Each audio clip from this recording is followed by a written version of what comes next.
दोस्तों, मेरी दाईं तरफ तस्वीर है इरफान सोलंकी, विधायक समाजवादी पार्टी, पूर्व विधायक, और दूसरी तरफ है महबूब अली, ये भी समाजवादी पार्टी के विधायक हैं।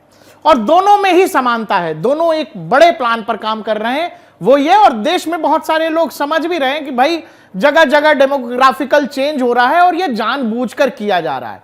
और महबूब अली साहब थोड़े से दिल के बड़े अच्छे हैं, साफ है, जो सोचते हैं वही बता भी देते हैं। इन्होंने अभी हाल फिलहाल ये कहा कि बहुत तेजी से मुसलमानों की आबादी बढ़ रही है और 2027 में उत्तर प्रदेश में सत्ता बदल जाएगी। और लेकिन महबूब अली तो जनसंख्या बढ़ाने की बात कर रहे हैं, लेकिन इरफान सोलंकी जो है ये प्रो हैं।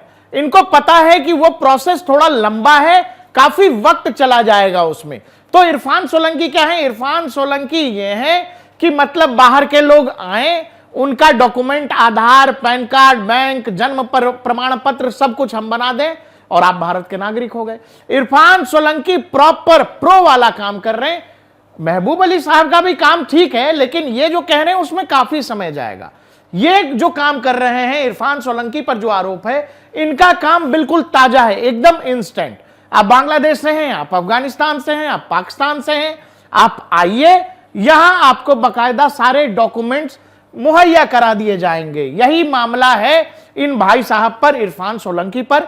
इरफान सोलंकी पर आरोप है कि रिजवान नाम का एक व्यक्ति जो बांग्लादेश से चलकर कानपुर आता है, वहां वो हिना नाम की एक महिला से शादी करता है, उसके बाद हिना को लेकर बांग्लादेश चला जाता है। बांग्लादेश में उसके 3 बच्चे होते हैं, बाद में वो पूरे परिवार के साथ बच्चों सहित कानपुर आ जाता है और उसके बाद से खेल शुरू होता है। और यहीं से रोल है इरफान सोलंकी साहब का।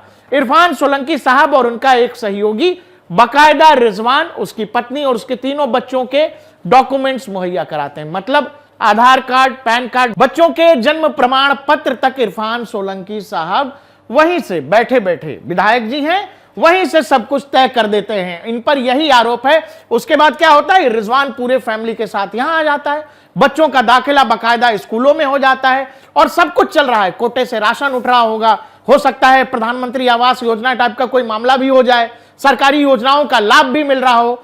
आपको यह बात बेहद गंभीरता से लेने की जरूरत यह है, क्योंकि यह मामला तो पुलिस ने जांचा तो सामने आ गया फर्जी डॉक्यूमेंट्स का, लेकिन यह फर्जी डॉक्यूमेंट्स वाला मामला इतना खुला हुआ है कि सबको पता है कि यह खुले में हो रहा है। इस देश में बहुत बड़ी आबादी रोहिंग्याओं की बस्ती में, आप कहीं भी चले जाइए, आप हरियाणा के मेवात वाले इलाके में चले जाइए, हरियाणा या दिल्ली के ही बहुत सारे इलाकों में आप जब चले जाइएगा, जो रोहिंग्या म्यांमार से चलकर भारत तक आ गए और अब दिल्ली, जम्मू, बिहार और बंगाल तक फैले हुए हैं, आप उन बस्तियों में जाएंगे तो उनके पास सब कुछ है। उनके पास सब कुछ है, आधार है, पैन कार्ड है, वो बैंक अकाउंट तक रखे हुए हैं, बिजनेसेस चला रहे हैं, बच्चे स्कूलों में दाखिला ले रहे हैं। तो ये सब कहानी इसीलिए हो पा रही है क्योंकि हर जगह उनको इरफान सोलंकी जैसा कोई मिल जाता है। कहीं कोई इरफान सोलंकी मिलते होंगे, कहीं कोई महबूब अली टाइप का स्कीम भी मिलता होगा लोगों को।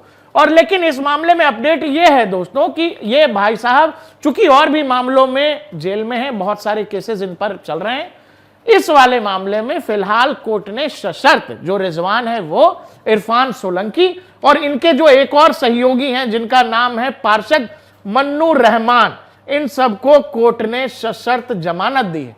इस जमानत के बाद भी समस्या यह है कि इरफान सोलंकी साहब उस वाली स्कीम को बाहर आकर के लागू नहीं कर सकेंगे क्योंकि वो जेल में ही रहेंगे, बहुत सारे मामले हैं उन पर। अब आप ये समझिएगा कि इरफान सोलंकी हो या महबूब अली हो, इन दोनों का मकसद क्या है, ये क्या सोचते हैं, इनका काम करने का तौर तरीका क्या है। महबूब अली खुले में कह रहे हैं कि हमारी तो आबादी बढ़ रही है, अभी 2027 में हम लोग आ जाएंगे सत्ता में।